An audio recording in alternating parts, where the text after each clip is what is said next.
Welcome to the Ask a Cycling Coach podcast presented by TrainerRoad. Today we're going to look into aerodynamics, a really cool study that was published on aerodynamics and cycling, super specific to all of our needs. We're going to talk about electrolytes and how we might be messing them up, improving standing power, lots of good stuff. But first things first, we should get into this question from Drew, and he submitted it at trainerroad.com/podcast. You can do the same if you're watching right now. It says, since it's Christmas time, what bike training things are on all of your Christmas lists that you want most? Also, if you guys already have all that you'd want since you're sponsored athletes and industry people, what products don't exist that if they did exist would be on your Christmas list? Ventum Bikes and TrainerRoad's Ivy Drain. First, Ivy, what say you? And Merry Christmas to everybody, we should say, that's listening to this. So close to my real product list. I want another bike. What's one more, you know? Which bike, though? Which one? So I've been riding my XC bike, the Santa Cruz Blur, with a bunch of my kind of trail bro buddies who have like big bikes, and I feel like I'm gonna die or hurt myself or break the bike. But it's really fun to ride more technical, steep stuff and kind of get into some of those like mellow baby drops and jumps and things. So I want a Santa Cruz high tower. I think I'm making it happen. Ooh. And then I think with that, I should probably get another helmet, like a Bell 6-year MIPS, with more like rear coverage, like an actual mountain bike helmet instead of just, you know, a little XC helmet. 'Cause if I'm getting rowdy, I should probably protect myself a little bit better. 100%. Yeah. And then real product list, and I already secured the bag on this one. I got a walk pad from Amazon. What is that? It's like a really low profile skinny treadmill. It's like pretty small, really light, and it was like $150 on Amazon.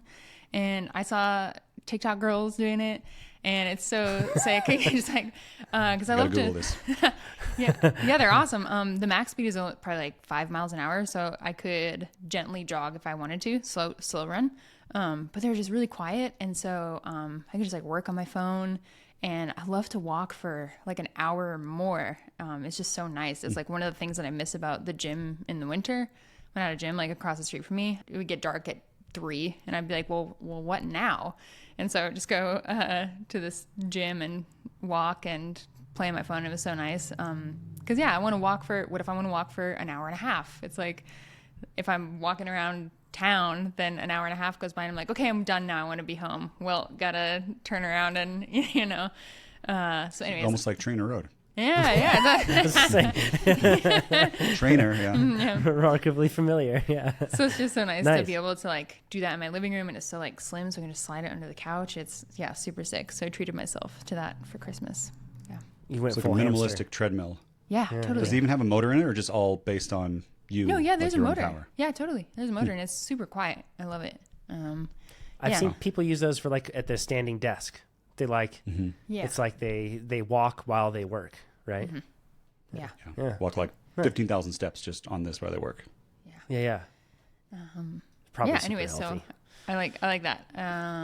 My not real wish list for affordable gravel races. Keep wishing, Ivy. I know.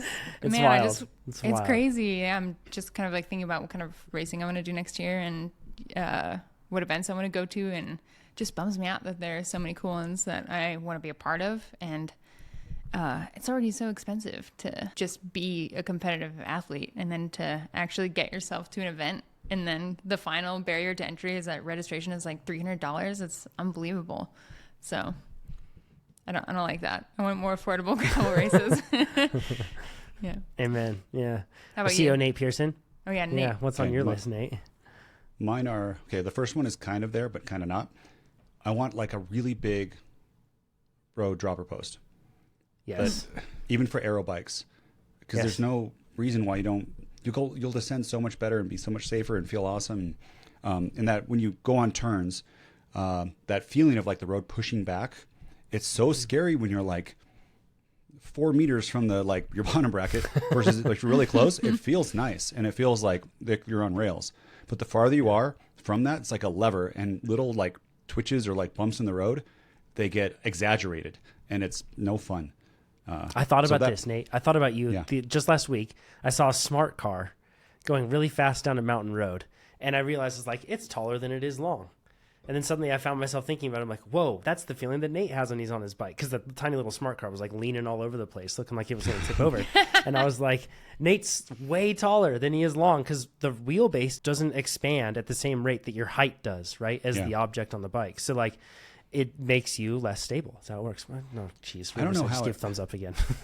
Yeah. I feel like a tall person has never really designed these bikes. You know, like they call it pink it and shrink it for women, which is, you know, same, just make it bigger for tall people. But I think really the weighting's off and all that. And I don't know what to do to make it better. And I bet some companies, Specialized says that they thought about it, but it just doesn't feel amazing. But a dropper post, when I do a dropper post, like on the Chamois Hagar, which is own like weird geometry, but I can tell the difference between all the way up and all the way down descending. The fear like goes away, and then descending without fear, you're more relaxed. You can respond quickly, and it's awesome. Yeah. Okay. Yeah. So that's one. Next one, this will be world changing. So what I want, I don't. Here's the problem: is that tracking like calories and macros, super hard. Super annoying. It takes forever. AI is getting so good. This is the complete system that I want. Something that can like watch with a camera when I'm cooking or just what I'm eating, you know, pulling out. It can identify that. Even if I put a tablespoon of butter in versus 2 tablespoons, it could look at that and understand it. After I eat my food too, look at it and understand that, you know, sees the plate. He only ate 2/3 of this, and understand the ingredients that went in that because it cooked. I think this is all something that could happen. Understand those macros and calories and have it recorded. And then tie that into with like what's in your refrigerator and pantry. And know, like some people have done this where you kind of start out with this set of food and you tell ChatGPT. And then as you move forward, it's like, oh, I used 8 eggs. You need more eggs. Something like that. And you can keep it going. And I think it can know that whole system. And that is what would be so nice. And maybe you could use your phone or something while you're traveling to upload this stuff to show, just at least at the end, a video of like what you ate and what you didn't eat. And yeah, that'd be so cool. And there's all these people too, you know, like, a dream. Hey, I don't lose weight. I'm at 800 calories per day. Like, are you really at 800 calories per day? Let's see. And it'd be nice. I think it would show a lot of clarity. When I did, all of us had, have you tracked your macros before? You have, right? To detriment a little bit too far. Like all of us have. Yeah. Yeah. But the first time, like, it's really eye-opening, right? When you realize some of these ultra palatable processed foods, how much like fat and calories are packed in there that without the nutritional benefit, and it's kind of crazy. Like maybe the AI too could suggest. Creep. I get portion creep over time. That's 8 Oreos so I turn check to 24. yeah. Sleeves. I can't remember if there's plural or not. Yeah. But I check in like once every 2 to 3 months. I'll do a week of like tracking. And it's not like Sunday to Sunday. It's roughly a week until I feel like the job is accomplished, where I just like recalibrate myself again, because certain things I'm not eating enough of, and then certain things I'm eating too much of.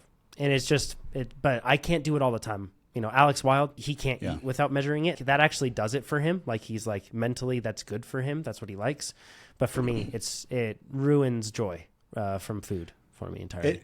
It does. But also like, I feel like everyone should do it for just, you got to be careful for disordered eating, but just for a week and understand how many carbs are in different things. And I was actually eating way less carbs than I thought.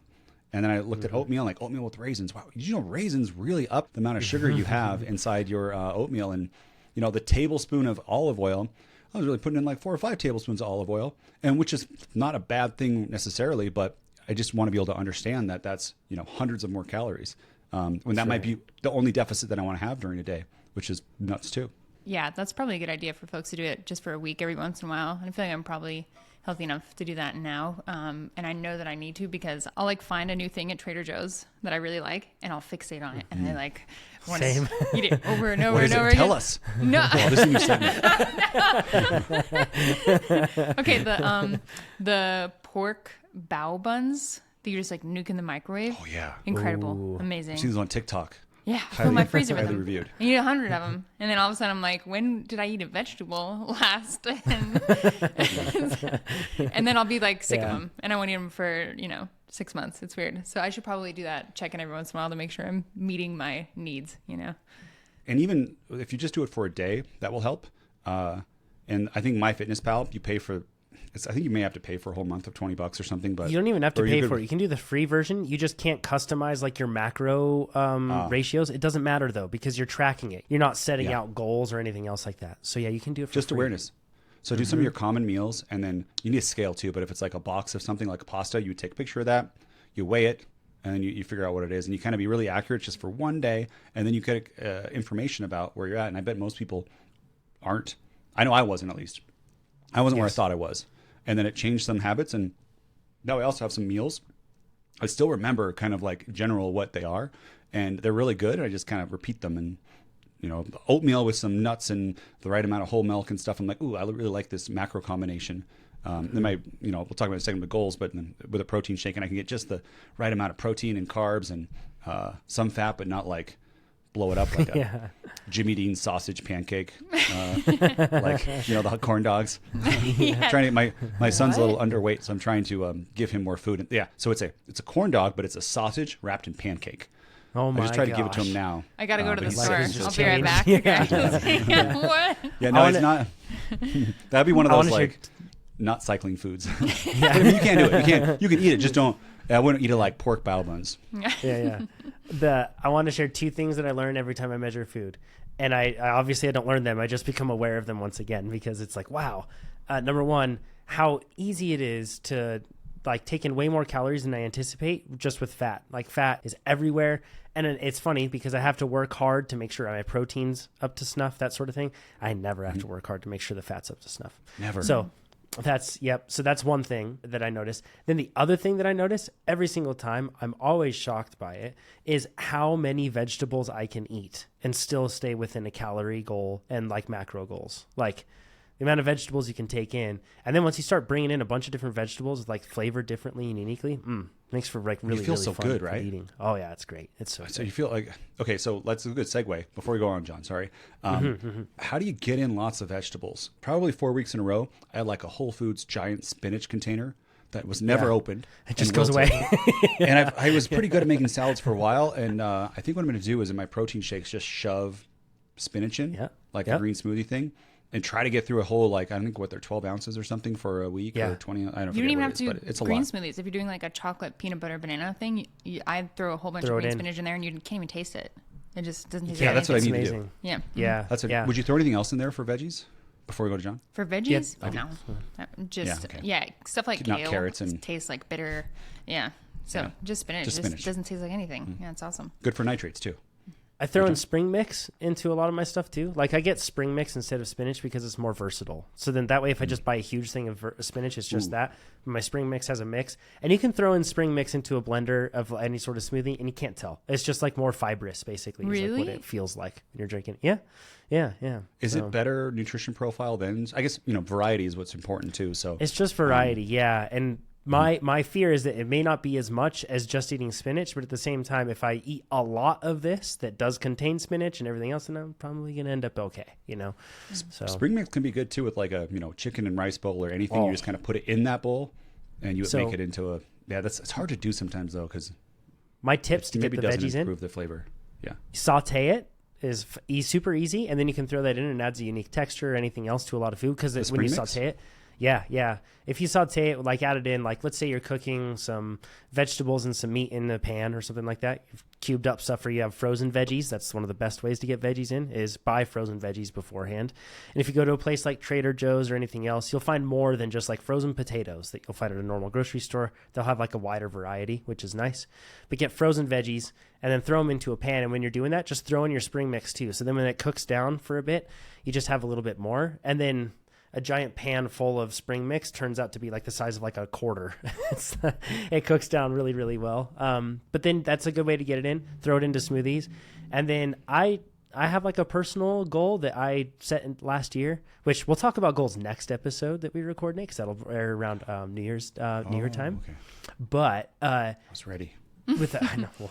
Well, good. We'll be ready for the next week. But I set a goal to have a salad a day. That was the goal. I was not perfect on that, but it was my stretch goal, and I just reached for it. So then that way I can have the spring mix in the normal condition. I can have it sauteed. I can throw it into the blend or the smoothie, and then it's really easy to make sure that I'm getting enough greens. So it's a good way to do it. I have another vegetable tip, and this is a very real thing. No shame to these adults that do not want to eat vegetables. We talk about salads and roasted veggies and adding greens and stuff, and some people are just like chicky nuggy people and don't want that. And just like simple red sauce spaghetti people. And son. that's okay too. Yeah. So for your son, I mean, you should Me too at saute, heart, for sure. saute some like zucchinis and carrots in a pan until they just get like soft, and then put them in a blender with red sauce. It's still red. They can't even tell. They won't even taste them. So that's a if great you're tip. an adult that doesn't want to eat raw veggies like that or cooked veggies, you can just blend them up with red sauce, put it in your spaghetti. feel like You you won't have even to- know. Pay someone else to do it for you so you don't know. So you My don't son know? only does butter pasta. Butter pasta Don't with blind, Parmesan, don't so- blindfold yourself and cook and blend. That would be a bad. Yeah. Please don't do John, that. I want to hear more about the sautéed veggies. And Yeah. before we get to that too, I want to say the thing that, so I have to, when I cook, I also cook for kids. So it's a whole nother like constraint to it. But you say frozen stuff, but man, fresh broccoli is pretty cheap, and you have to get a steamer. You get a steamer and you put that on. It's like 6-7 minutes, and you can get it just perfect. Salt and pepper. Kids will eat it. It's amazing. You could put butter on it too for kids especially my kids are both.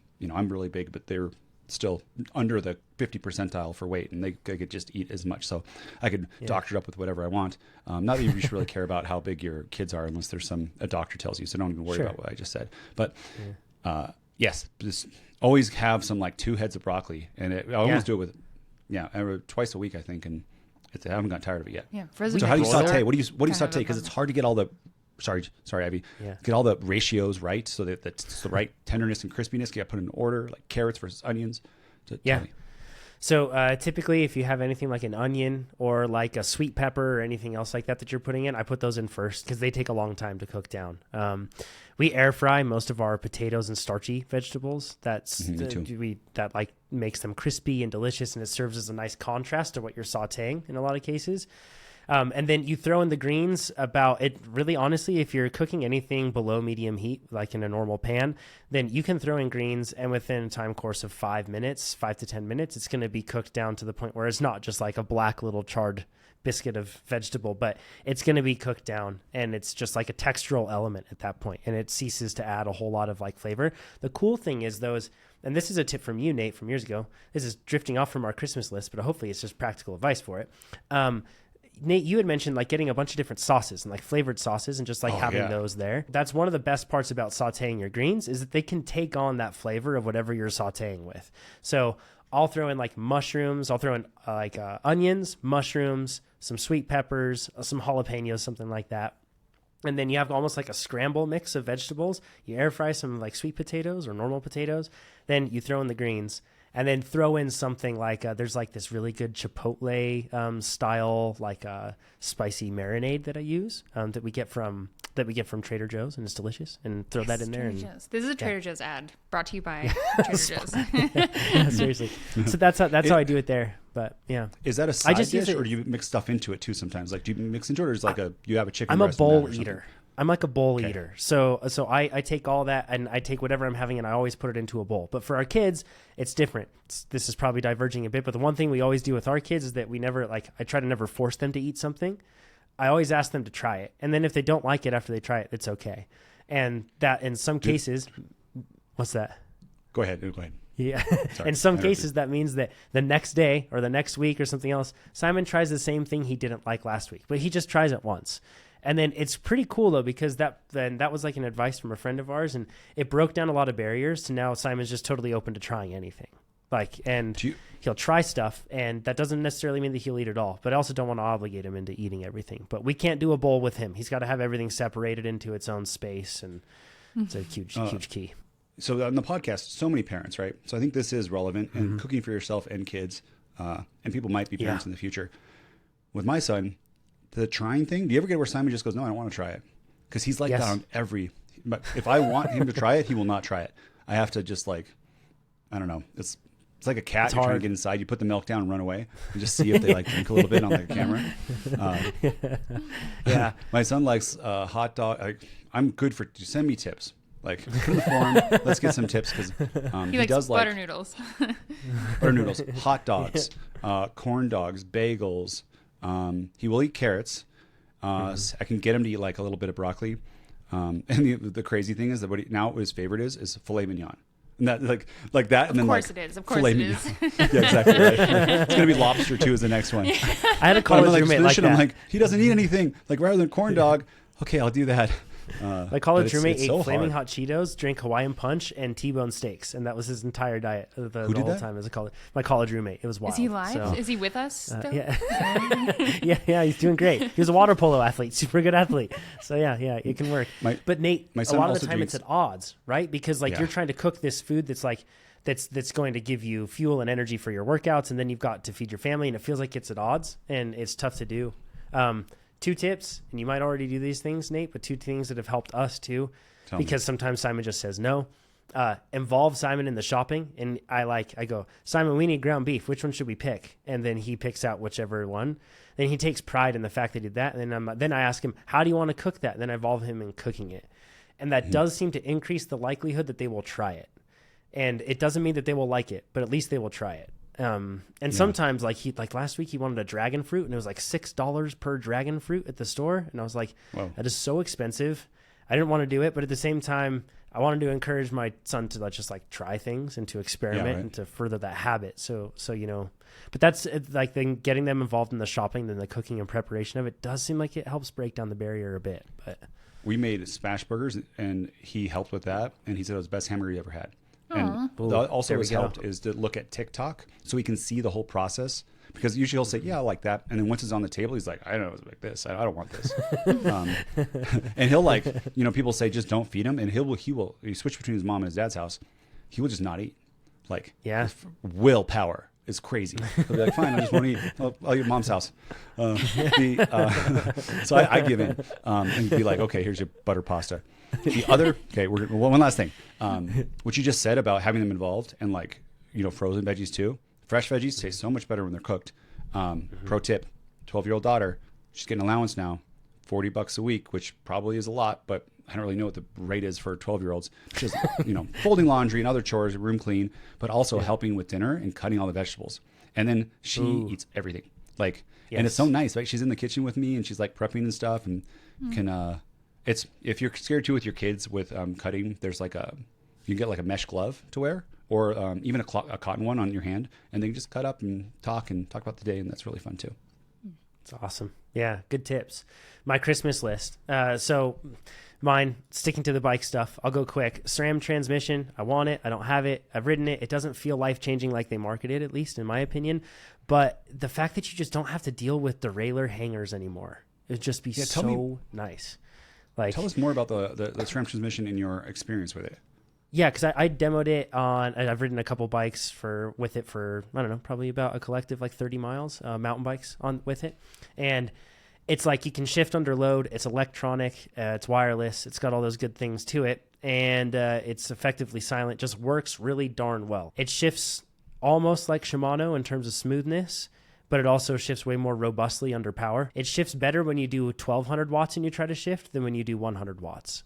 So the harder you're pedaling, it actually shifts better, which is really cool. Shift great for me. Yeah, exactly, right? And then the other side of it too, though, is it doesn't use a derailleur hanger. Instead, it mounts on either side of your axle effectively, and it uses the axle for the strong structure that it's mounting to, which is brilliant because we don't have tiny little quick releases anymore. We have these super thick axles that are really tough, and we might as well use that for the structure. Because I've gone many times where I'm like, I have not fallen over on my bike. Nothing's happened, I swear. Nothing has happened. Yeah. Yet for some reason, my bike isn't shifting right. And I think, okay, I guess I'll switch the derailleur hanger, even though nothing's happened. And lo and behold, once I change it, it shifts well. So I'd like that, but man, it's expensive. The other thing that's even more expensive is RockShox's Flight Attendant, and I think it's coming out in the spring. I think, we've seen it all over Pro XC racers' bikes. I've heard from people that have ridden it that it is absolute game changer. It's incredible. So I'm really want to do that, but it's effectively it adjusts all the suspension tuning for you live, and it's all wireless, and you never have to lock out, and it's incredible. Oh my God. It's great. That must feel so at a different weight or something. Does it also optimize that live? Oh, it's brilliant. There's a lot of levels that I'm sure we're going to learn about it. I don't know all of them, but it's I forgot that they think that they said something like it's for a World Cup course. So I'm probably going to butcher this. It was an alarming amount of times that it made an adjustment to the suspension damping and valving I want to say that it was more than once a second at a World Cup for when you actually added it all up, if you were to like spread it out across the race. It's like active at constantly adjusting things. How much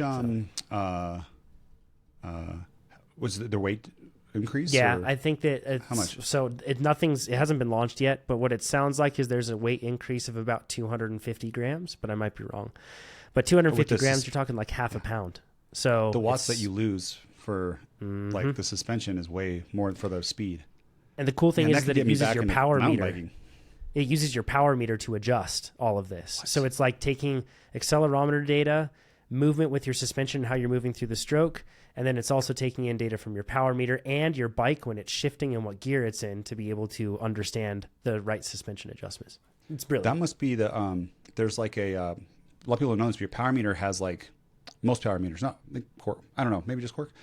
This wouldn't be probably a Cork one, but it has, or it would be a Cork. It is a Cork one. Yep. Yeah, Cork. All same family. They have the ability to do this like scientific mode where it just really sends out extremely fast data. And something like this couldn't do like a sample every quarter second or every second. I think it would feel too weird.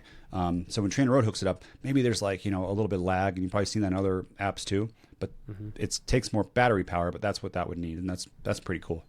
And that's why I think like Nino Schurter, Kate Courtney, all these athletes, you've seen them on the new power meter. It's not just they're trying to make a new power meter that's better in one way or another.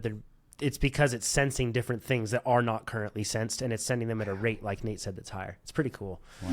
So I can't wait till that comes out. And then the last thing is a Specialized Globe Haul LT. It's their e-cargo bike. You can put like a whole protective thing on the back and like seats for your kids. I demoed one from a local shop for 2 weeks.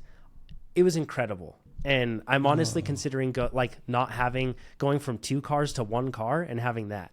Because for our family, like everything falls within like a 4-mile circle anyway. It's pretty easy to do. We have bike paths too that connect most things around us. So I don't know. It's amazing. It's super fun. What's that? It's like you're Dutch. Yeah, it's like we're Dutch. Yeah, exactly. It is incredible. Super fun. Not real product list. I want better shifters from SRAM. I want ones that like actually work and aren't gigantic and hanging down from your handlebars so they break your frame when you have a tip over. Why in the world don't we have tiny little buttons on our handlebars? Like, how can we not do this? We can they could be really put people small, on the right? moon.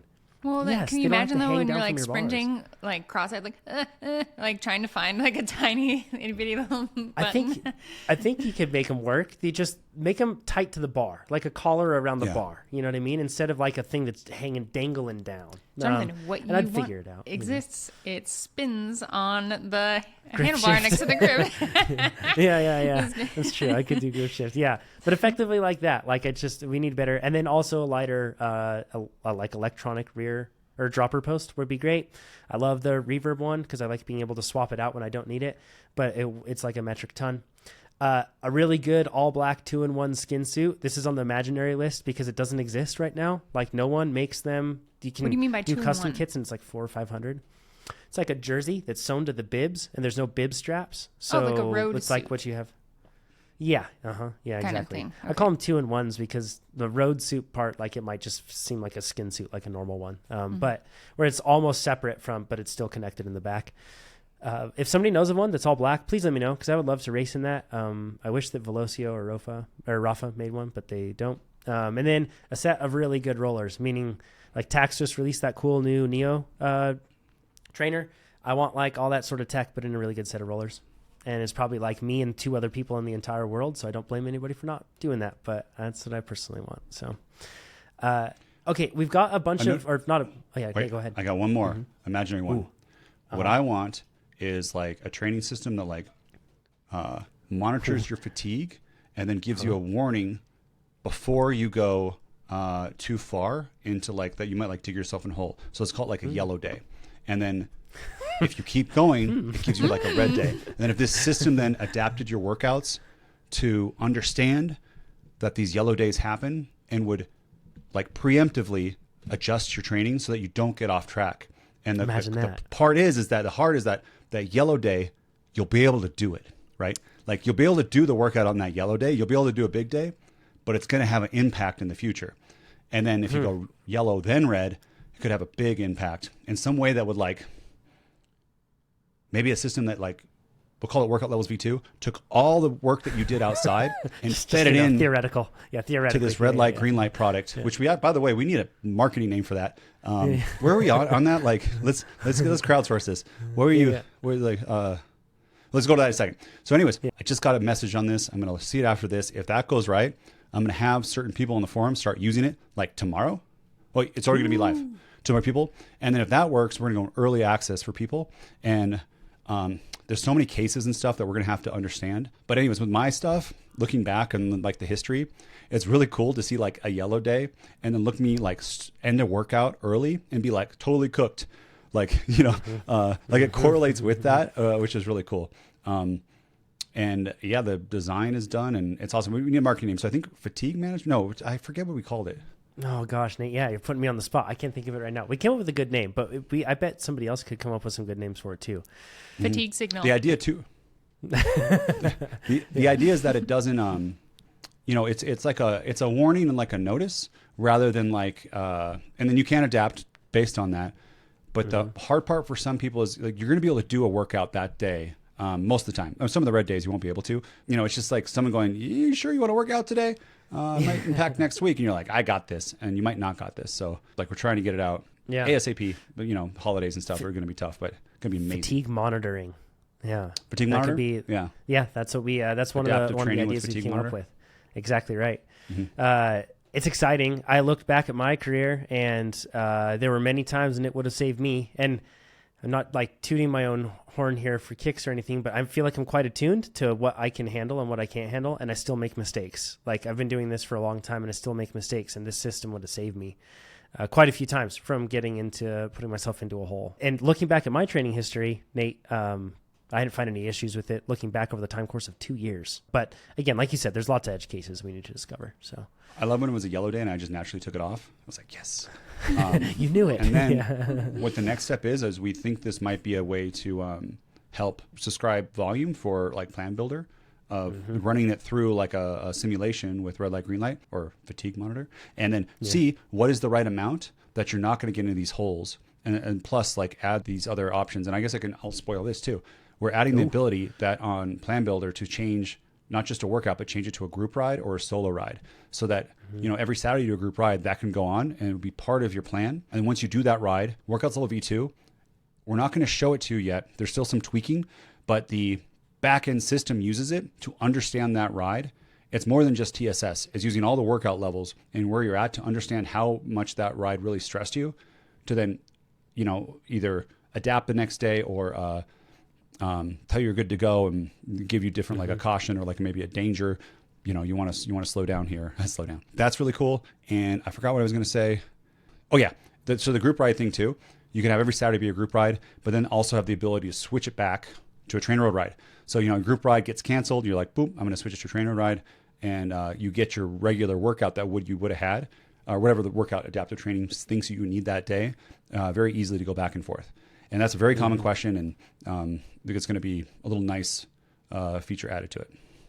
Yep, absolutely. Lots of new stuff coming. So go to trainerroad.com and sign up if you haven't yet. It's exciting times. All that for just $19 a month. Darn good deal. If you sign up annually, it's even cheaper. So it's a really good deal. Darn good deal. That's right. Thanks, Nate.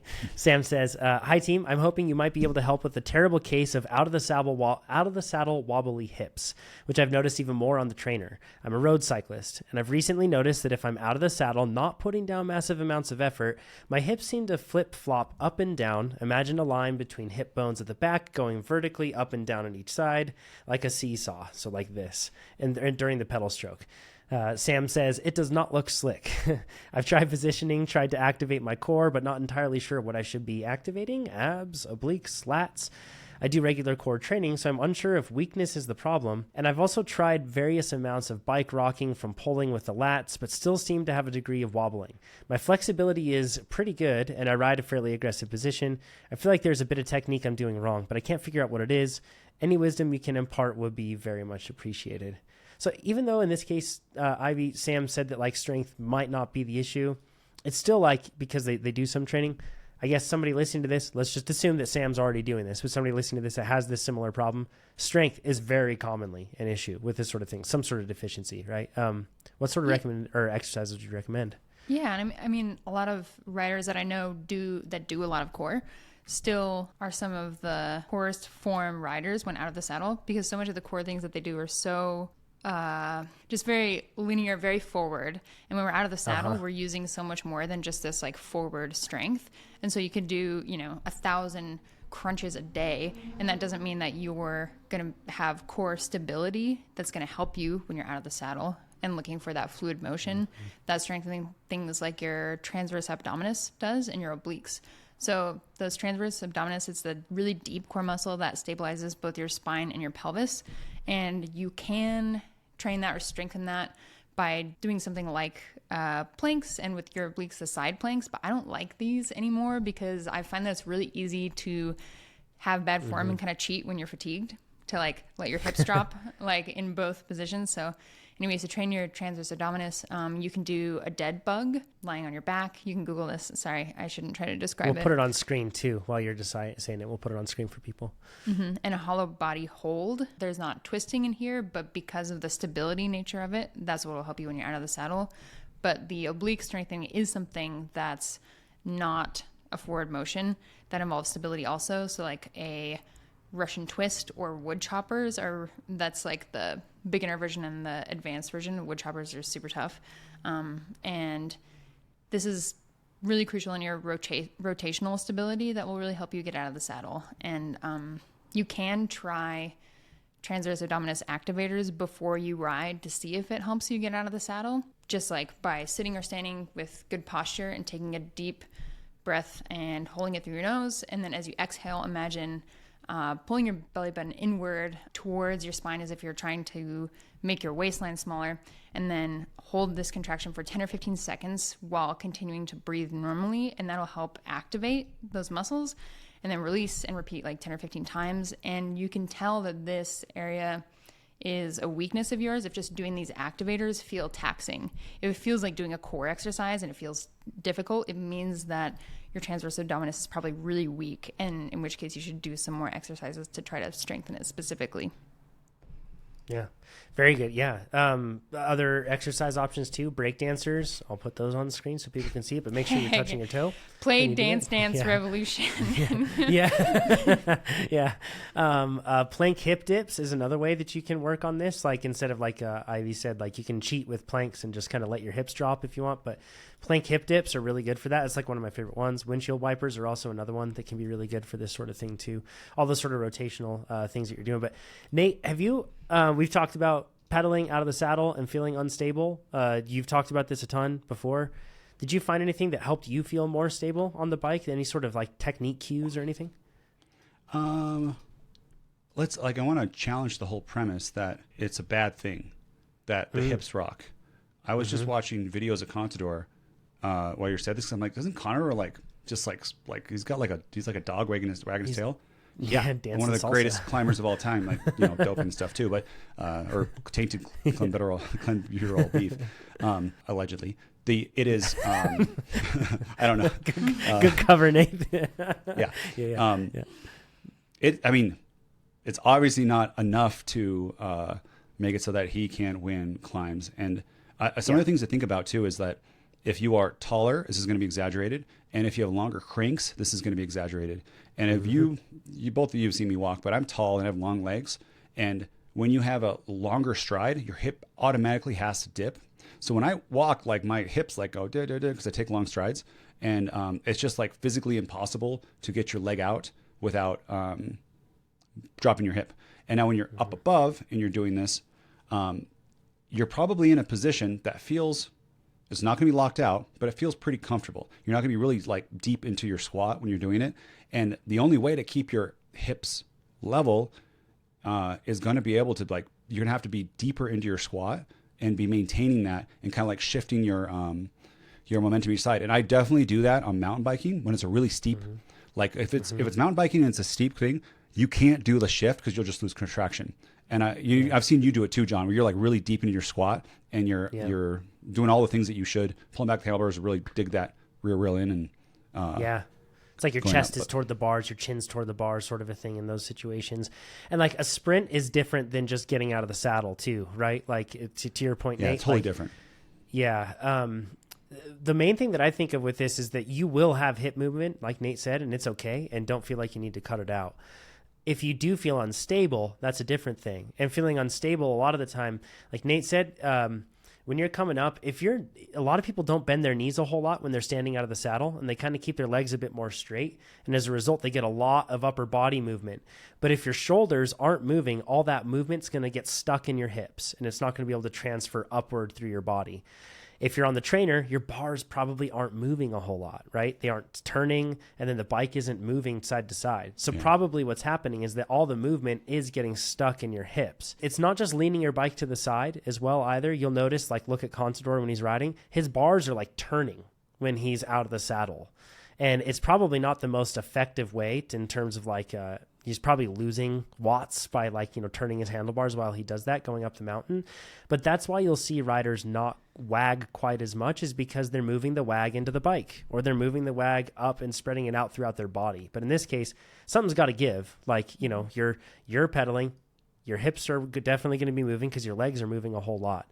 So it just means that at some point in your system, Sam, you've hit a block and it's just stuck into your hips. At least that's what, from what you're saying here. And it can probably be transferred through more movement through the bike or through more movement through your body. Sam is not saying that he feels unstable. He's just saying it doesn't look good. Yeah. I don't look good when I get out of the saddle either. You do. It's you just look me, amazing. though. I don't care. It's crazy. No, John, you look freaking pro in all the things you do, and it's annoying. Just say you look like Condor. Like, Chris, does Chris Froome look good? No. You ever look good? No. Ever. No, he's right? like a spider on a bike, but didn't stop him from winning the Tour de France.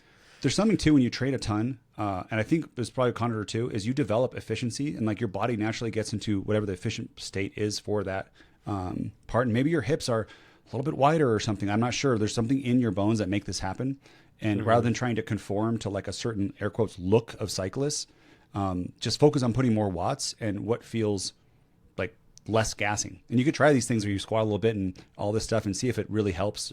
If you do have a strong core, I love all these core exercises, but maybe it's not the thing. I don't know. I don't it's really not know. Gonna hurt. You need to fix it for sure. Yeah. Yeah, I mean, not it is a gonna good reminder that like the things that look good or bad in cycling may not directly correlate to your efficiency, right? Not just like how much power you can create, but how efficient you are on the bike. And so we should, be challenging that. Yeah, exactly. Sock height. Byron sent in some quick questions. Says, hello all to my favorite podcast host from rainy Manchester. While watching cyclocross this year, I've noticed a few changes I want to get your opinions on. Number one, whereas shoes with laces seemed to be somewhat common 5 years ago, I haven't seen a single pro using them in the World Cups this year. Why? That's honestly, they were in vogue and they were kind of stylish a handful of years ago, and they're not as in vogue anymore. It's kind of like a style thing. Laces also can get wet and stretch a little bit, and cyclocross is very wet. It's a pain also to take your shoes off. And Yes. Bo is you just either pull it or you just get it done and your shoes come right off. It's handy. Imagine too in cyclocross, you get laces wet and they're extremely hard to undo, and you have an issue with your cleat, right? How you gonna they're gonna have to cut it off or something, and it just makes more sense to pull that boa. I know there's maybe a weight issue too, but it's probably so little. Yeah. Number two, looking at older race footage, even when following advice from my first cyclocross clinic in 2012, people used to ride in the drops all the time. Now, nobody seems to ride in the drops unless they're sprinting or it is a fast section of the course like the start finish. Why is this? What do you think, Ivy? You're the cyclocross. Go ahead. I was just thinking how much I hate riding in the drops in cross unless it's like a very rare sprint finish. And I think it's one of those kind of like old school mentalities that I can't really explain. That's almost dogmatic. Like, this is how we do this. And I'm thinking of like a clinic that I did once a really long time ago. And this coach was just, their romantic partner was there doing the clinic and just yelling at her, like right in the drop, like down this super sketchy descent. And was just, demanding she ride in the drops down the super sketchy descent. And I remember she was like, why? And the answer was just because it's what we do. And that really like stuck with me for a long time. I was like, why? We don't need to. If you feel stable on the hoods and you have, I feel like I have better brake control up higher on the hoods when I'm in like a really tricky technical section or on a descent. It's so hard for me to feather the brakes and like moderate it when I'm in the drops. And and then moving back and forth. And I'm like, I don't want to do that. Like, it's fine. And maybe advancements in brakes have something to do with that. For sure. When you're on Disc old brakes, like huge, right? Yeah, when you're it's on rim completely brakes, changed it.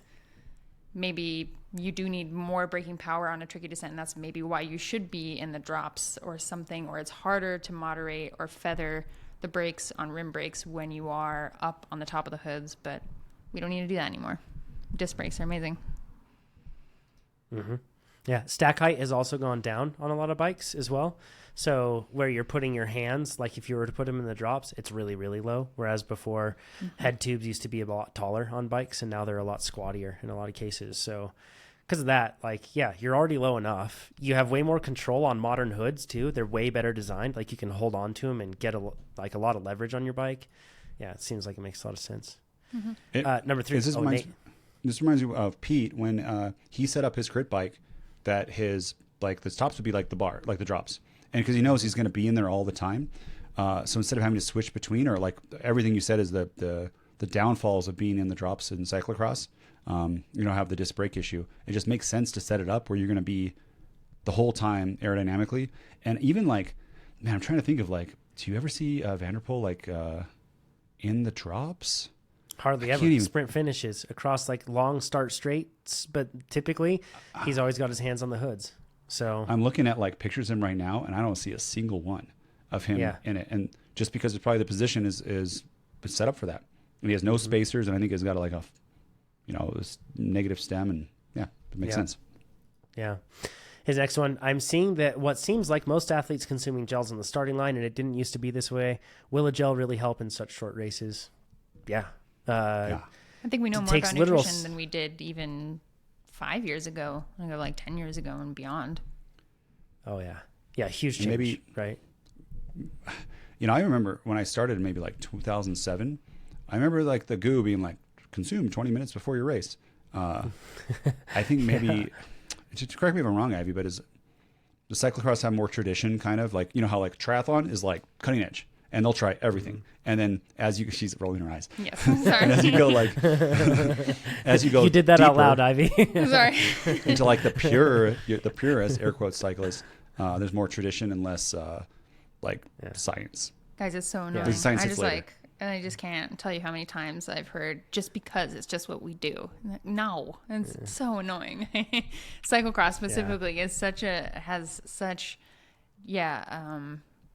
like dogmatic is the best word that I can think of it. Like, this is what we do. We've always done it this way, so it must be good. And these are what Europros did back then, and so this is what, I just I'm not down with champions do. Yeah. Yeah, and I mean, it literally takes a matter of seconds before you can start to absorb sugar into your bloodstream from a gel. But in terms of when it can be used and everything else, like a lot of modern studies have shown that within a time course of 15 minutes, you can expect to receive benefit in terms of performance from that sort of thing. I mean, even just taking in and swishing with a sugary drink, but not even swallowing it, has shown performance improvements. So there are multiple layers as to why athletes are taking them on the start line. And then number 4, finally, I've seen athletes using TrainerRoad to warm up, including Lucinda Brand. Why don't you ever talk about the athletes you sponsor on the podcast? It's because we don't sponsor any athletes. It's really just that great that pros want to use it too. The best is awesome when they're sponsored by a competitor and they still use us. And people send us pictures from the race, like expand, and they're zooming in on the comedian. I mean, Matthew Vanderpool too. Like we got a lot of pictures of him warming up. Even for World Champs. TrainerRoad. Yeah, absolutely. Mm-hmm. So you don't pay anything to any of that. We just got reached out to by a very fast Euro gravel racer that wants us to sponsor him and stuff, and we love you, but we don't sponsor athletes. So the reason too is that I don't see the return. We don't have this big marketing team. So let's say we did pay. How much would Vanderpool want? Like hundreds of thousands, right? Yeah, and then hundreds and how are we gonna? Thousands, what you got to do is you have to implement that. Right. Like, so you have to have photo shoots and this and like put it all in these places and commercials and all that, which costs even more money. And there's a big team doing that. And that makes sense for, the top brands. But for us, and then when you sponsor some of the lower athletes, they say, well, I'll post you on my Instagram 8 times, in a month. And it's just not the reach again with that. And we've tried it so many times through different different networks and stuff. And yeah, it's tough. It makes spend on sense if you have engineering. like a huge marketing budget and you need to like use that budget to be able to get like exposure. So you spread it out and you have some sort of strategic plan with specific athletes or something else, but we don't have investors. So we're a bootstrapped company. So the money that we make, we spend on our employees to make great features. And that's really how we work as a company. So We'd really So, have yeah, to be sponsored that's by Trader Joe's with big bucks if we wanted to sponsor athletes. Yikes. Yeah, we should be the one sponsor. yeah, for sure. But Lucinda, for what it's worth, Lucinda has reached out to us and messaged us before, and Ivy and I both had like a fangirl moment where we were like, it was pretty darn cool to have Lucinda reaching out. So we're huge fans of all these athletes that we see using TrainerRoad that are pros and stuff. It's just great. We are stoked that you find it helpful. So Chase's question says, it's often suggested on the podcast that body position counts for more significant aero gains than equipment. And while I'm inside on the trainer preparing my base fitness, Not just suggested by it's the podcast, suggested by like the wind tunnel, by like science, right? We're not just making this up. exactly. We're not making it up. Yeah. Sorry. Yeah. Chase says, while I'm inside on the trainer preparing my base fitness, what specific changes can I work on with my body position to be more aerodynamic once the race season starts? Chase then says elbows at 90 degrees, shoulders shrugged, head up, etc. And then says, P.S. I'm a retool bike fitter and would appreciate sharing these recommendations with my competitive clients. First of all, I did my first retool bike fit this year. We have, Nate, by the way, like locally, we have like a really good retool bike fit center now. It's awesome. At Sierra Bikes. What does that mean? What does Super retool cool. mean? What is that? It's like a brand. whole fit system. So, and the cool part about it is it kind of gives you like anchor points, and it tells you like from here to here, this range is typically what we've found across many hundreds of thousands of fits with competitive athletes. And this is what we found. So it's cool because it gives you like a reference point instead of some guy with a plumb bob going like, I always put people's knees here. You know, it's actually something that's larger, more data based. It's really cool. It's a cool experience. Dots on your body so they can, as you pedal, it can track really where you're sitting, because sometimes you're like, you're in one position, but when you pedal you like scooch and you move your butt or something of where you're actually sitting on the saddle, and then it can record that, take like the averages, throw out some outliers, and really understand where you're at. It's really cool. So Chase knows his stuff for sure. So he's talking about these aerodynamic, like the different changes he can take. I wanted to look into this because I just wanted to see if there was research published on the Aero Gains that was not a media outlet going to like test like sponsored products in a wind tunnel and see if they make you faster. I found this really cool study, and I apologize because I'm probably going to butcher this pronunciation here, but it's from Shafarzik and colleagues in 2022. And the study is titled, and we'll link to this down below, Aerodynamic Benefits by Optimizing Cycling Posture. They wanted to quantify the impacts of 4 different positions and their time savings, and within the context of the bike course at Kona at the Ironman World Championships. So that's a 180 kilometer, 112 mile bike course. It's like famously windy, but also famously straight with no real reason to slow down except for one turnaround. Anyways, with that in mind, they did some cool stuff. They used 3D scanning of a professional athlete. Nate, it's a tall athlete, 1.96 meters, 6'4", so not quite as tall as you, but still tall athlete. 82 kilograms, 180 pounds. And they tested them in these different postures. I'll go into that in just a sec. They used an iPhone and they used a LiDAR scanner and they scanned the athlete, which was pretty interesting.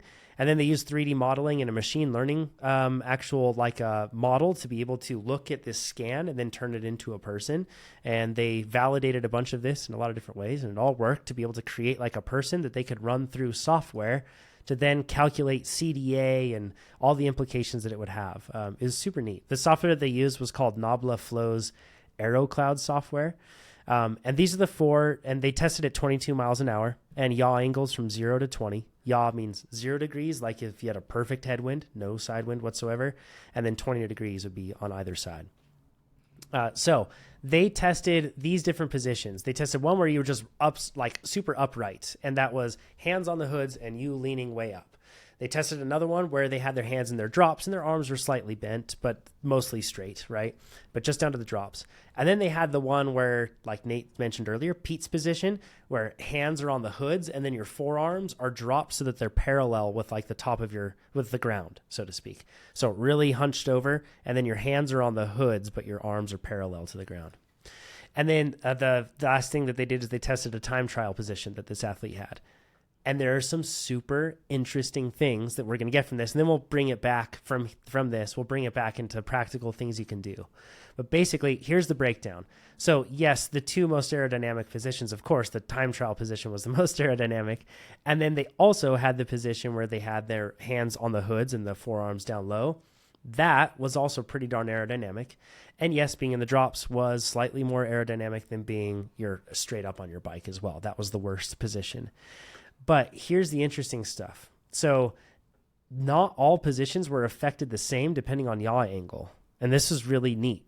So basically, if you're dealing with crosswinds, one position that may seem like it would be more aerodynamic in some cases was less aerodynamic than you would think. Or the even more interesting is that you got faster in the TT position when instead of being at perfectly 0 degrees yaw, you actually had some wind coming from the side. That's interesting, right? Like you'd always think that crosswinds would make you faster or make you slower, but in some cases, yeah. Can you explain that, Nate? What do you mean by the sail? Yeah, that's when you're sailing, you need the wind on the side, and then you're I don't know much about it. I forget what it's called. Tacking. Your sail hits the wind, and then you go forward more. Yeah, exactly. It aids in propulsion, right? That wind coming from the side, which is pretty darn interesting. So they measured a CDA value, which is your coefficient of drag area. So that's how people measure drag for aerodynamics. They measured 0.42 for the athlete that was super upright. Remember, this is a really tall athlete too, so that's why it's such a big number. 0.42. With their hands on the drops, they dropped to 0.39. And then in that aero peat position with their arms parallel to the ground, 0.281, and the TT position 0.246. I'm going to compare these really quick. So if you were to adopt this position that we're putting on screen now, where you're holding onto the hoods, but your arms are parallel to the ground, that position compared to sitting upright, it's 33% less drag. Yo. If you compare it to being in the drops, it's 28% less drag. Well, that's tough because it's always the mount is at different speeds too about how much drag there is, since drag is exponential. Yeah, this is 22 miles an hour, and this is at 0 degrees yaw. So yeah, those are the stipulations. Yep.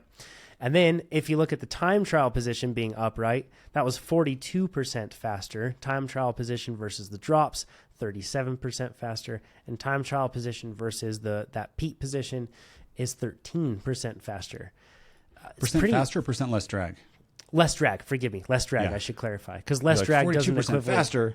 That's crazy. Yeah. 2-hour bike split time at Kona. Here we come. So, and I'll put some charts that you can see up on screen that are pretty interesting from this study. And thank you for making this study available. It's just really darn cool. But you can see that, like, in some cases, actually, and specifically if we look at the time trial position, you get faster the more yaw that you get, all the way up to 20. There's like an inflection point where it starts to go back up and you get more drag once you get up to 20 degrees yaw. But that's pretty crazy that it actually ends up making you faster. Whereas if you're in the upright position, you lose that sailing effect and it just gets slower and slower the more yaw you experience. I remember when we saw this first, I think it was maybe Zip many years ago, where they had it where this disc wheel, this new profile, I think it had to go with wider rims too. It's been so long, I forget. But they had data of like, there's negative drag here. What? Like, why is there negative drag? And it's wild. It's a whole marketing thing around it too, of like, we did it again, blah, blah, but now it's common for disc reels to have that negative drag at certain yaw angles. And for the CDA, the rule of thumb, is for every 100th is about a watt. So the difference between the straight arms and hoods and the drops on this one is only 3 watts. But then the straight arms, hands, and drops down to the drop body, hands and hoods, that's like 11 watts. And then the time trial bars from the beginning to the end, that's about, 38 watts, 28 watts. No, 20? Yeah, 18 watts. That doesn't seem like enough, though. I think it would be more than that. It might be. If you're really like sitting up straight. I'm surprised, actually. The thing about this that's really interesting, though, is this speaks to why TT positions like aero bikes can make you, it's not the bike, it's the position that you have, can make you so much faster. Because if you look at it in a typical circumstance, you are not riding at 0 degrees yaw. Like that's not normal. If you look at the distribution of that, this is distribution on the Kona course. They simulated it with like realistic weather conditions. And it's a bit more extreme where they saw wind even at like 22 miles an hour. They saw situations where yaw far exceeded 20 degrees. And it was just like a direct crosswind where somebody was pushing you over effectively is what it would feel like. And for triathletes, you know how sketchy that feels when you're coming down from Hawi and how strong that wind can be when you're doing that. But in most cases, the majority of your time is going to be spent somewhere around 10 to 15 degrees, or maybe even more safely said 5 to 15 degrees. So that's where these aerodynamic positions like start to have increasing benefit for you when you're in a TT position or where your arms are parallel to the ground. Those positions start to deliver even more benefit once you get into crosswind scenarios. And considering that you spend the majority of your time in those scenarios, that's why they can just make you so much faster, especially something like a long course at Kona. In the end, what they saw is that if you're in an upright position versus in a full TT position, you save around 20% in terms of time, or you cut your drag in half roughly if you average it out across all the spectrum of yaw. I'll show you that chart on screen. That equaled about a 20% time savings, which is roughly 60 minutes at Kona, and an hour that you could save off just being upright versus being in that TT position, which is huge on a day that's so particularly hard like that. And the reason that I'm going through this study is because I'd rather like not sell you like, yeah, do this. This feels really good and fast, but rather data backs up this position that is achievable for everybody without a TT bike of just holding onto the hoods and getting so that your forearms get parallel to the ground. And that's a position that when you do that, a couple things happen. It's not just that your forearms aren't catching wind. To get your elbows that low so that they're parallel, it really forces you to drop your torso. It forces you to round out your shoulders. It forces you to do a lot of things that make you more aerodynamic. So yeah, I mean, you already knew the answer here before you asked it, Chase. Rounding out your shoulders, like shrugging them, keeping your head low instead of looking upright, but rather keeping your head in a position where you might be looking forward, but keeping your head kind of like turtled in your shoulders. And then inching your way down into that position so that you can hold your hoods and then just get your forearms more and more parallel to the ground. And there's no better time to do that when you're on the trainer, because you can inch your way into things and you can say, cool, I've got 6 intervals today. On the first interval, I'm going to do this change. On the second interval, I'm going to do this change. And you can just work your way in, and it makes your workouts go by like crazy fast. But yeah, I mean, that's what I would say. I wonder too if Chase, we did one on the like a road athlete, but is Chase a triathlete maybe? I don't know. Yeah, that's a good point, right, Nate? Yeah. Yeah, and when the annoying part about aerodynamics is when we went to the velodrome and we did a testing with power meter and we're in the velodrome to get our CDA, and we try different positions. There's like, how spaced should your elbows be? What should be the angle of your hands? And it's not cut and dry for everybody. It's not like John's. Yeah. John, were you flat or up? I forget. I was flat. Up a bit. Wait, and we couldn't bring my arms up because my bike's limitations that I had at that time. Oh yeah. Would have loved to try that. Yeah. It's not there. So honestly too, comfort is huge, because if you get out, even if you get out for a little bit, you break some of the like the I'm going to say these words wrong. Laminar flow yeah. breaks, and then it takes a while to get back into it. It's not like when you get back in the aero, it's immediately that aerodynamic, like that CDA, it like has to like settle in on you. And if you keep getting back and forth, you could even be slower. That's tough. Yeah.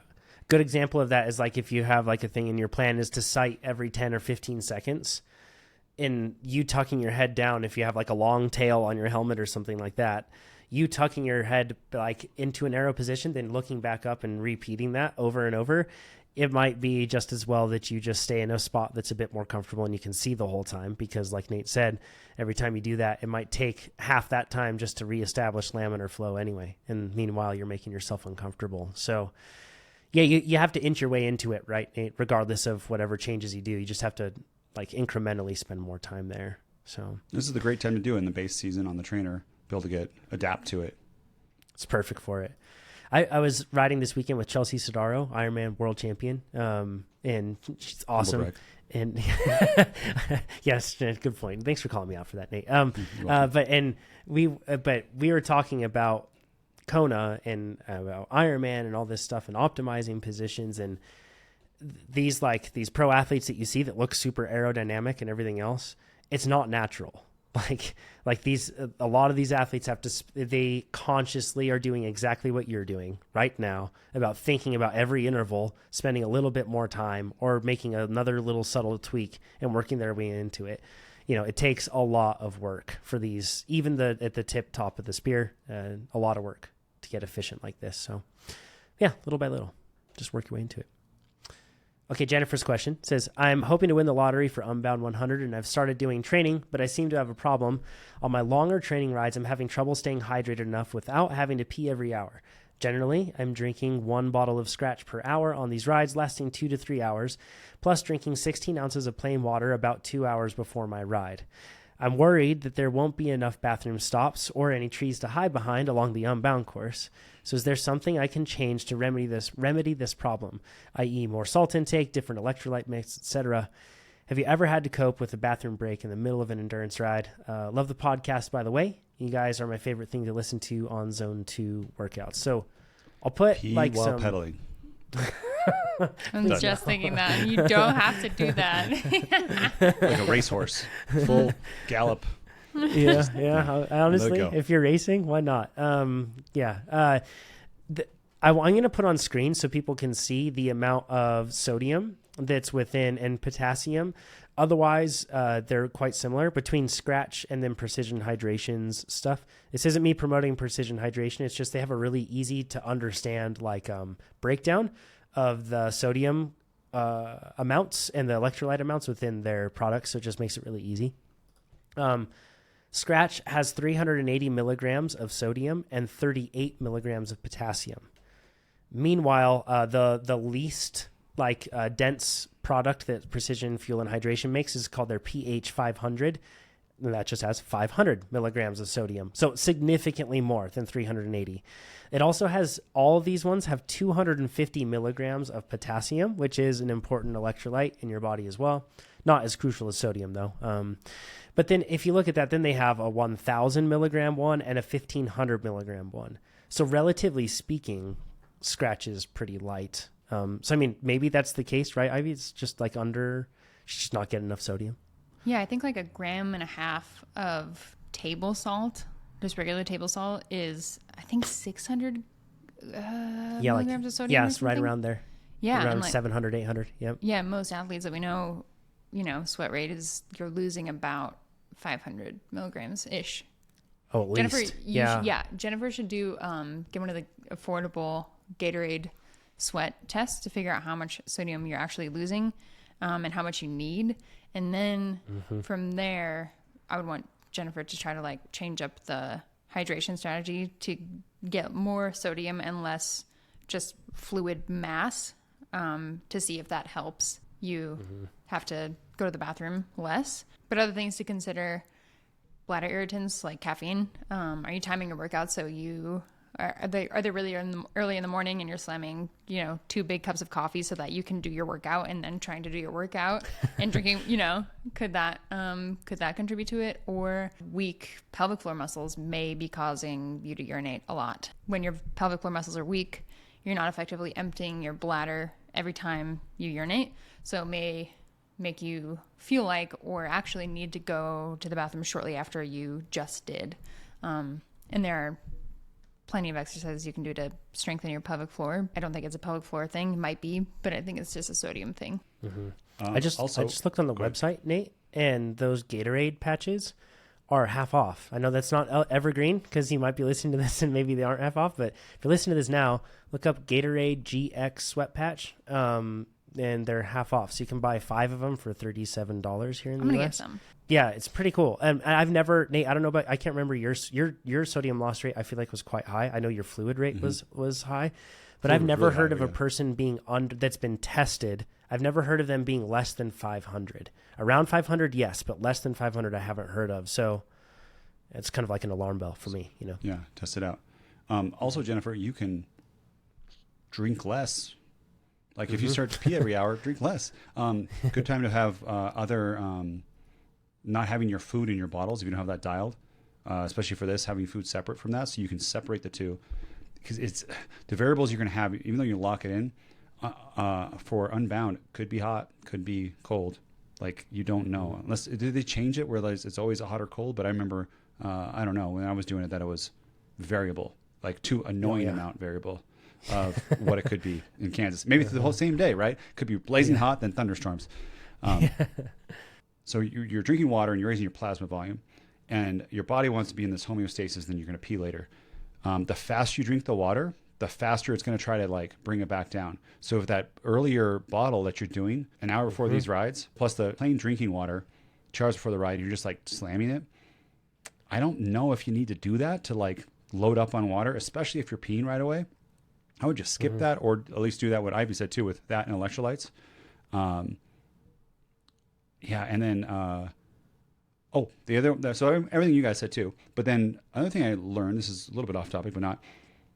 Yeah, you ever guys like drink? Not you, John. You ever have caffeine, or Ivy, you ever drink coffee and like get the jitters afterwards? No. No. Okay. Sorry. So happens to some people. I could Super common though, right? I feel like I've heard of it a lot. Yeah. And what it might be actually is loss of electrolytes, actually, and not due to the high caffeine content, but then the coffee and caffeine shedding electrolytes. And I've been really lowering my caffeine intake, and it's still happened to me. But I compare it with electrolytes. I do the Precision Hydration 1500 because it tastes like grapefruit, and I really like it, and it's been really helpful. So that's also very interesting to like solve that. Because really knowing when it happens too, you feel horrible for like a while, and you're kind of like shaking, and you feel weak, and it's no good. Yeah, like urination is like one of like the main goals is your body's. It's a homeostasis lever, right? Like your body uses that to either dilute your blood or to not dilute your blood as much. That's how it uses that. So I view that 16 ounces that you take of water beforehand, like you're just setting up the scene for your body to get into the spot where it's going to pee a lot. And then after that, then you take in a lot. So it's like getting the signal that's like, hey, I've got a lot of fluid and I'm supposed to get rid of it. So I would get rid of that, like Nate said, for sure beforehand. Like it's just setting the scene for things to work in that direction. You could also, Jennifer, I'm sorry, weigh yourself before and after. Take all your bottles in your kit, get on, or take your food out and then weigh yourself. And then at the end, weigh yourself. And you can weigh, you can lose some body weight. And you should, because you're gonna lose glycogen too. You don't need to replace like pound for pound. And gosh, I'm blanking on it. I had a whole spreadsheet for this, but you can lose, I think maybe up 3, 4, 5% and be okay. And then once you lose more, it's a drop off. It's a cliff, and you don't want to do that. But you can start to play with that and understand what your actual hydration need is, and you can also kind of understand your sweat rate. Although it's going to you're gonna have glycogen and then some like food in your tummy, but that'd probably be a really good way because you're coming back heavier than you started. Like that would be like, wow, I'm really drinking too much. Yeah. And Unbound, it's a long day. This past year, I've moved to a strategy of separating out my electrolytes. I do take in around 640 milligrams of sodium in each bottle. And that's just like Ivy said. Yeah, he's just guessing. So he doesn't know. Listen here. No. It's because 1 gram, 1 gram of table salt gives you roughly 640 milligrams of sodium. The rest is chloride. So, or may I have that backwards? I think it's 400. I think there's more chloride. I could be wrong. But anyways, a fraction of that. So I just put in like a gram of that, and then that's taken care of. But I take in the rest of my electrolytes through salt capsules, the Precision Hydration ones. You can get them in a blister pack. That way they don't get like sweaty and sticky or anything. And it's easy. You just like you put the thing in your mouth and like push it with your thumb, and then you've got a little capsule in your mouth, and it goes that way.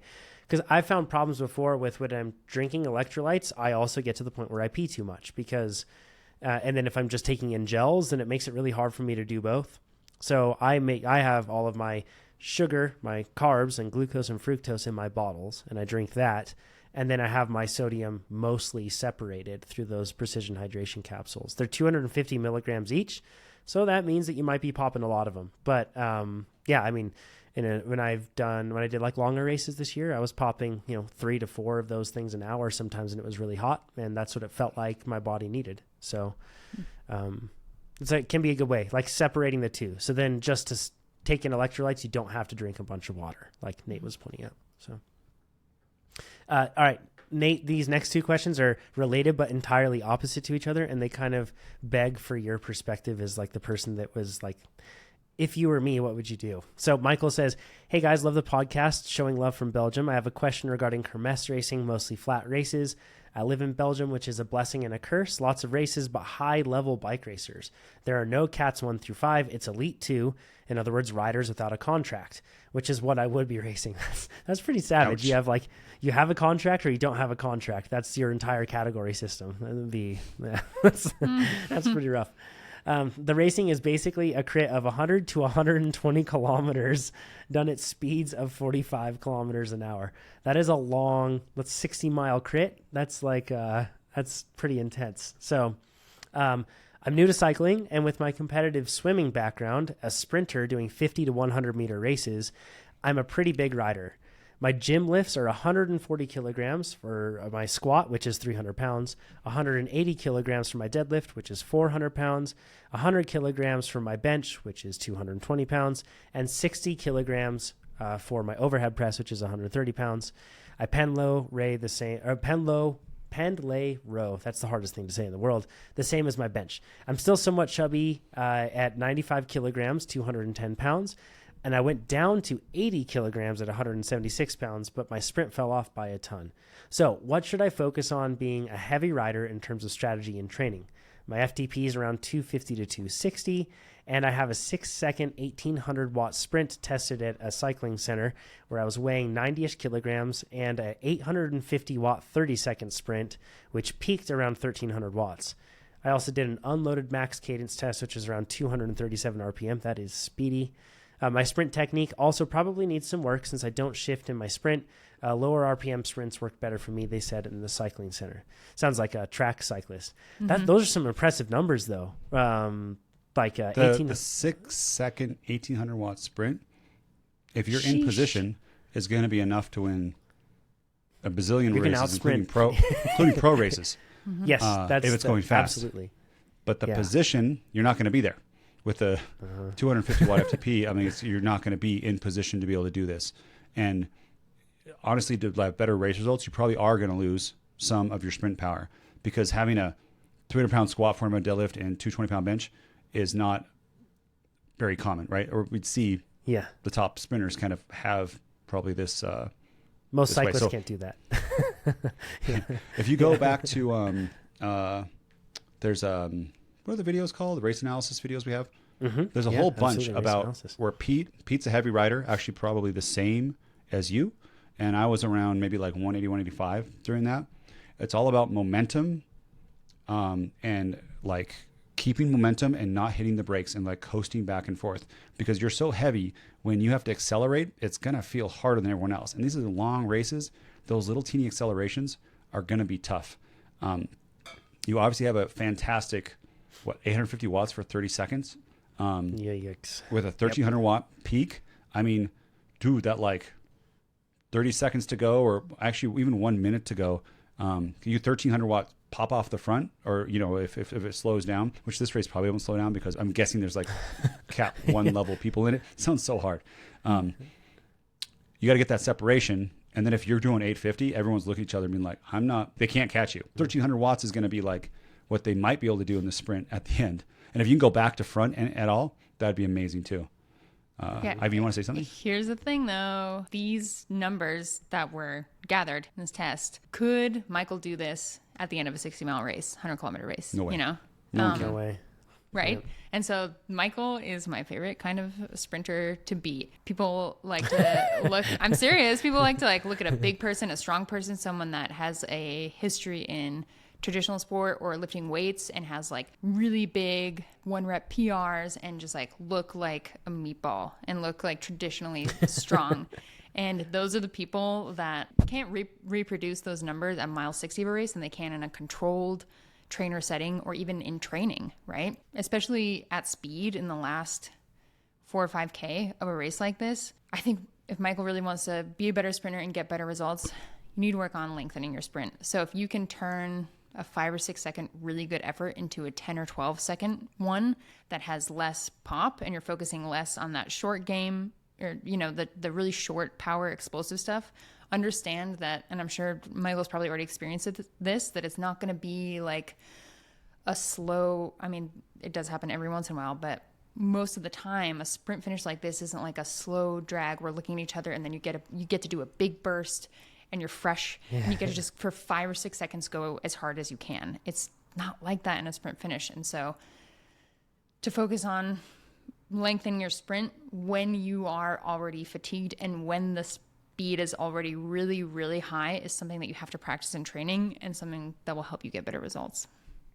Michael, you're brand new to cycling. You said you're pretty new to cycling, and you got the competitive swimmer background. So you're going to have this probably huge aerobic engine that is untapped at the moment, and you're going to convert this to cycling. But if you're 95 kilograms, 210 pounds, with a 250 watt FTP, to be 4 watts per kilo, which could be starting to be competitive, like be in the field here, especially with being big in a flat field, that's a 380 watt FTP.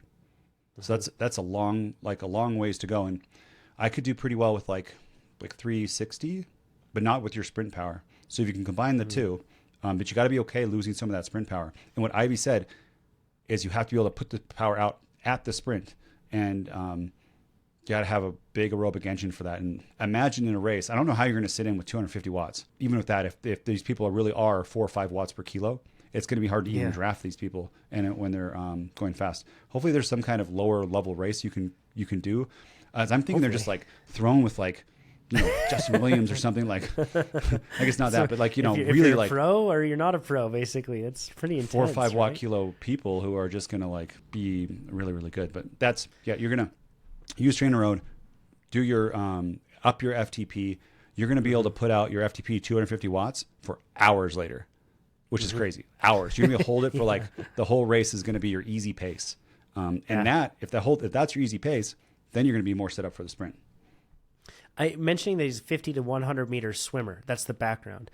That's roughly like 20 seconds to roughly a minute, like in terms of efforts that you're doing for 50s to 100s. I don't feel like I would be concerned about losing your sprint ability. Like if you focus on building up all of your aerobic conditioning to the point where you are really aerobically efficient at 380 watts, if you do that, I guarantee you with very small amount of work, you'll be able to call upon that what you've trained for years as a swimmer, and you will be able to develop those sort of sprint abilities. And man, like one of the hardest things about racing Nate in a criterium is that 1 minute power that Nate has that's very good. And if I'm racing Nate, it's always really tricky because I'm like, well, if I go too early and he just latches on, I know that he has like a minute in him that's really, really hard. And that I can't compete with. If you can become that sort of athlete, because you knew that Nate would be there because he had a really high FTP. If you can have a really high FTP to just absorb and to just like sit in, patrol, and be there, then like Ivy said, like a 1 minute sprint would be horrendously long for anybody. But even if you did a 30-second sprint, a 20-second sprint, that's a long sprint in the game of cycling. And that's what you're best at.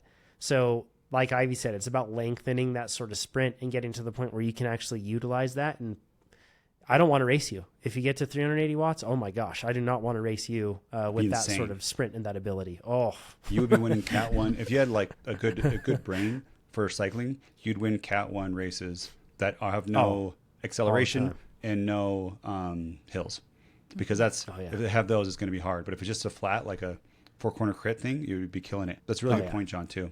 Yeah. Super excited for you though, Michael. Like this is the kind of athlete that comes from traditional sport and knows what it is like to really suffer, that gets a lot out of bike racing and about the learning process. And I think you're going to have a lot of fun with it. Swimmers suffer. Right? Yeah, and they suffer like nobody else. Imagine sprinting and having to hold your breath. Like, go and do your sweet sprint that you do, and then don't breathe.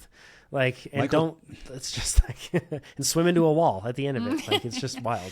Yeah. Michael, you're going to be able to train up your sprint again, too, very quickly. Your sprint's going to go away, and then get that FTP up and just focus on that. And then 6-8 weeks before, like, work on that sprint again. And I bet you'll end up with a much, much better position. That sprinting to a whole bunch is like neuromuscular fatigue. Like your brain gets tired. It's a whole different type of tired. And you don't need to be really sharp and have a 1800 watt 6-second sprint. Jeez Louise. That's like that's world tour like level. But 100%. That's because you're stacked with muscle. And you're fresh. Well, you have a 250 watt FTP. Where if you build that up, you're going to lose some muscle probably. But also, you won't have to be at a 380. You'll probably be down to, 340 or 330 if you lose some weight too. But there's a balance that you're going to do. It's going to be amazing, and tell us what happens. Yeah. I'm just expressing like curiosity here, Nate, but I really want to look into studies to see if they've looked at like CO2 clearance for our swimmers and see if it's like, or tolerance, sorry, for swimmers, and see if they've developed that like substantially better. And then if that can cross over into other sports. Like I want to see if there's studies on that, because that would be fascinating. Because that's one of the things that you have to be good at when you swim, is that tolerating that sort of CO2 accumulation from your muscles working so hard. John.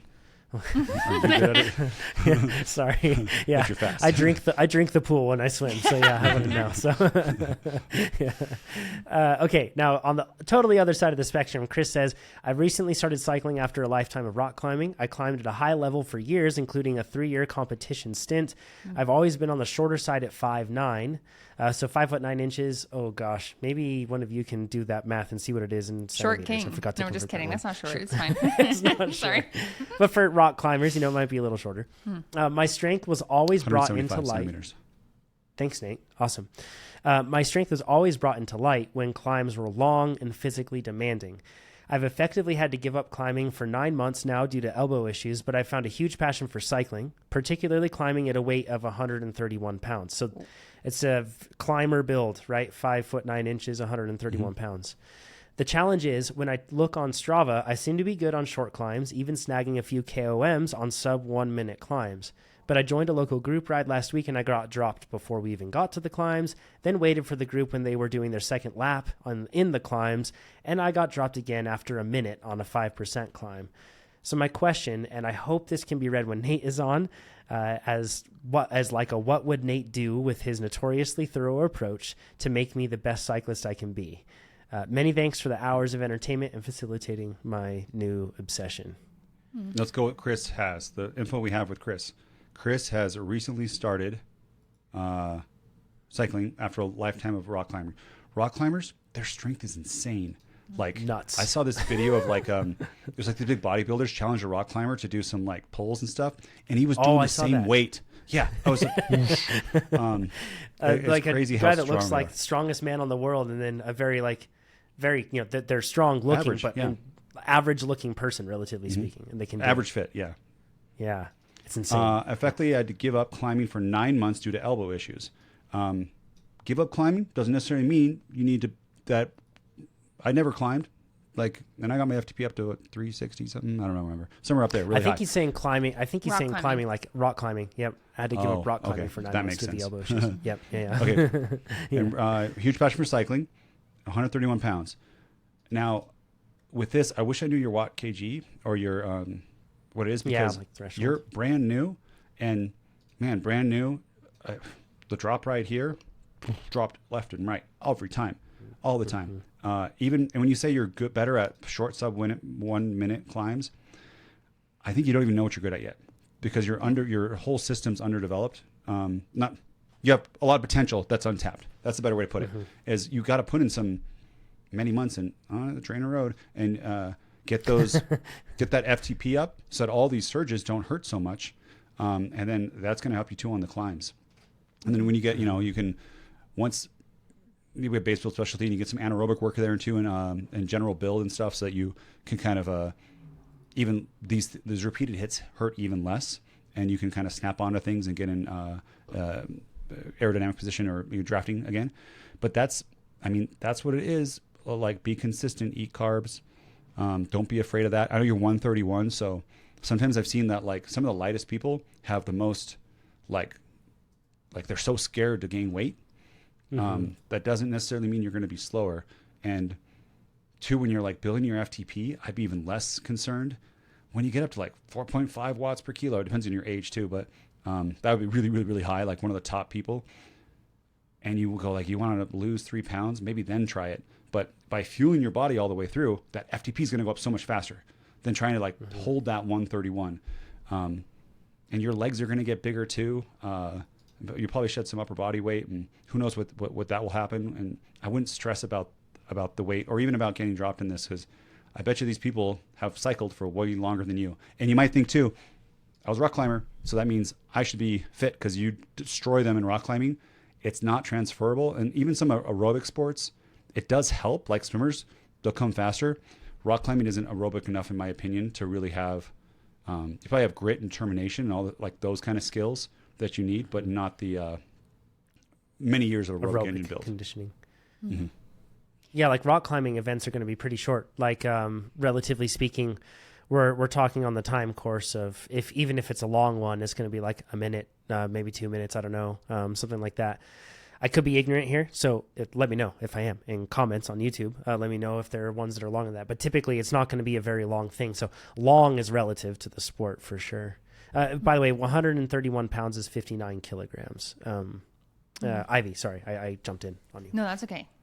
Okay, Chris, I know you're competitive. I know you lost this thing that you were competitive in, and you are probably trying to reassign that competition to cycling. And I know exactly the kind of person that does this. And you're like looking at yourself and you're like, I'm light. I'm an athlete.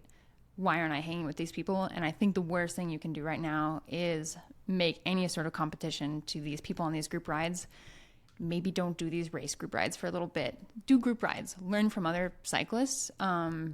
But I think the competition that you need to have right now with cycling is with yourself, to work on your form, to learn from other cyclists about eating on the bike, form on the bike, positioning, all these like soft skills that when you compare yourself to other riders on a group ride that are dropping you, you have no idea how long they've been riding. You can't just like look at your weight and your build and be like, I should be a good climber. What's wrong? And as soon as you start comparing yourself, even on Strava, like it's not going to make you want to be in the sport for a long time. It's going to make you just like constantly compare yourself to other people in a negative way without all that context of how long they've been training, how long they've been riding, how well they know this race course or these climbs and how perfectly they're pacing it. It's just not going to make you happy. And I know you're so inclined to reassign this competition to something new. And you can still do that. You can still be competitive, but your competition has to be about you and challenging yourself and how much you can raise your FTP and be a better athlete singularly before you start kind of adding the racing against other people element. Do you guys agree with that? Yeah, I think so. Nate. One extra thing on that is if he didn't mention this, but the structured intervals, like if you're just riding with friends and stuff and you jump over to structured training, hopefully with TrainerRoad, obviously, the amount of improvement you will get. There is no TrainerRoad account. So yeah. Good point. Sign up. the amount that you will improve and how quickly it will be insane relative to what the amount of effort you're putting in now. It could be the exact same amount of effort. You're just going to pop up really fast. And what Ivy said, it's almost January, a month of like doing that. It makes group rides safer too, because you're instead of being gassed the whole time, you can still learn. You do need to learn those soft skills and stuff too. But you can have all the soft skills in the world, and you don't have, if you're at 2 watts per kilo, you're probably going to get dropped every single time. You'd be the best bike handler in the world. The real bread and butter is the FTP getting up there. And then obviously there's a minimum level of safety that you need. Yes. And if you're boxed and exhausted, to your point, Nate, you can't learn anything and you can't be safe. Yeah, it's super important. Maybe he just needs to shave his legs. He's coming into this new, like he doesn't know, like Cyclists. I'm just joking. But in this case, so most climbers that I know don't gravitate toward competitions. The rock climbers that do competitions are seemingly rare amongst the climbing population. So Chris, you probably understand this whole perspective of like, okay, I need to go do something repeatedly and I need to build because I've got some sort of objective that I'm working to, rather than just going out and, sending some sort of a line that you've been working on for a while, fixing, or working on some sort of bouldering problem, and that's the whole thing. Instead, it's like, I want to improve because I have a competition, so I've got to hit these benchmarks. So I think that structured training would really resonate with you and probably help a lot.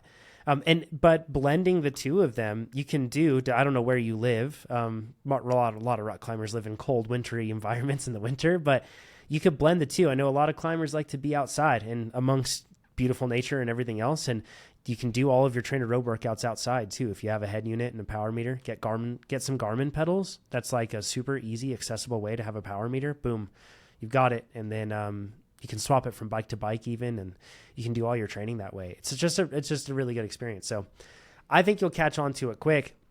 as an athlete that's 131 pounds, even if you put on a little bit of weight, your FTP is never going to be too high. So here's what I would say moving forward.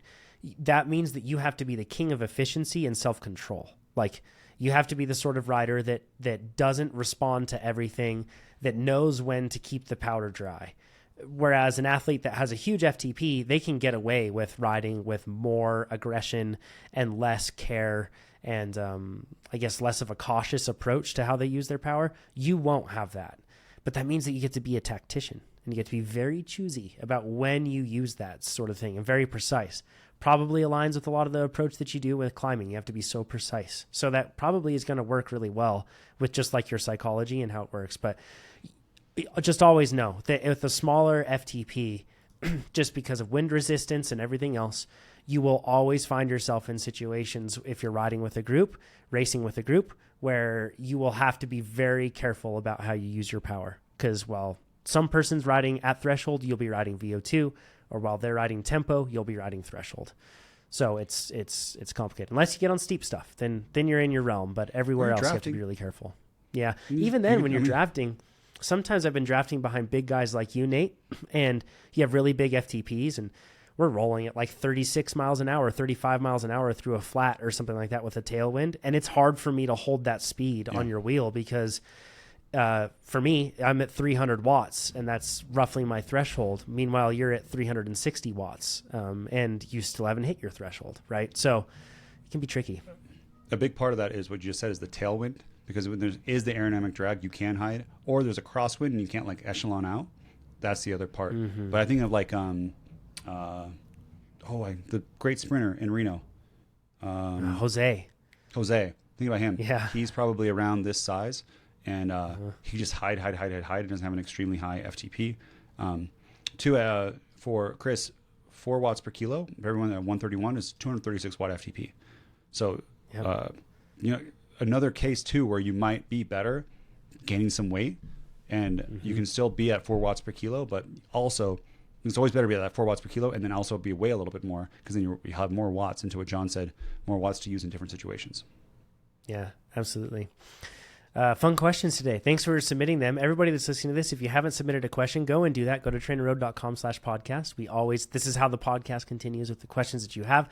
But it really continues because you all signed up for TrainerRoad, and we're appreciative of all of you that are doing that. If you haven't signed up yet, you listen to this around Christmas, treat yourself, get yourself a Christmas present, or for somebody else, you can do that too. Sign them up for TrainerRoad, share the word with your friends, and we will talk to you next time with a special episode of sorts for the new year. Thanks, y'all. Take care. Bye-bye. Bye.